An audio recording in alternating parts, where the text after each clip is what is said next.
Instagram. My parents are very religious and super strict. I was never allowed to have boyfriends or even talk to boys or even have guy friends. My girlfriends only could come over to my house and I could never go over to friends' houses. I was never even allowed to go to parties. Anytime I needed to make a phone call, my parents would monitor the phone call, so there was absolutely no way I could get away with anything. And I never even lied to them. I got straight A's and graduated valedictorian from my high school. When I turned 18, I went to the university my parents wanted me to go to. My parents are very rich and have lots of money, so I knew that they would get me into whatever university they wanted me to go to. When I finally got accepted into university, I begged them to let me stay on campus, even though we're only a 2-hour drive away from the university. I wanted to have privacy, and of course, I wanted to feel like a grown-up. After months and months of convincing my parents, they finally said yes. They even got me a private dorm so that I wouldn't have to share my room with anyone. For the first time in my life, I had independence and I could make my own decisions. But still, all in all, I was a pretty good girl. I would go to class, go study at the library, and then go back to my dorm. I never went to any parties, but I did start making friends. One of these friends was a really wild girl. She was in my dorm building, and she pretty much did everything I ever wanted to do. She was wild and crazy, and I just wanted to be like her. She started inviting me to all these house parties, and I didn't know how to say no.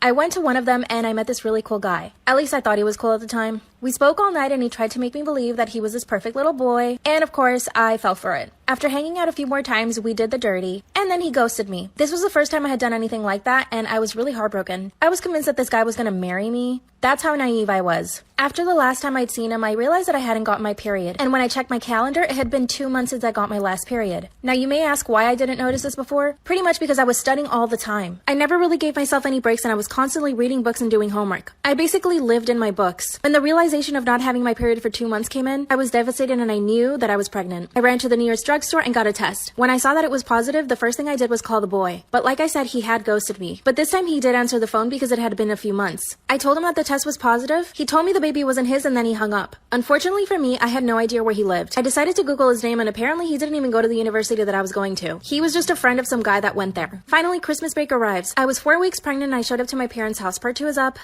2 of how I broke the news to my very religious parents that I was single and pregnant. Disclaimer, this is not my story time, I was sending me on Instagram. I was 4 weeks pregnant, the guy that got me pregnant had ghosted me, and I knew I had to go home for Christmas from university. I had thought of how I was going to tell my parents and I even wrote them a letter. I was simply going to hand my parents the letter as soon as I got home. But when I got there, they were so happy to see me. I hadn't been home for a few months and I could tell that they really missed me and I just didn't want to spoil the moment. So instead of telling them the first day, I waited until the second day. I came out from my bedroom and my mom asked me why I looked so pale. This is when I just said it. I'm pregnant. My mom instantly began to cry and asked me what happened. I could hear my dad coming down from the stairs. I turned around and said to him, I'm pregnant. When my dad saw my mom crying, he sat down on the couch and said nothing. And this was scarier than him yelling at me. My mom joined him on the couch and then I sat on the floor right next to them. That's when I just decided to tell them the truth. From beginning to end, I told them exactly what happened. Then my dad said, don't worry, we will help you.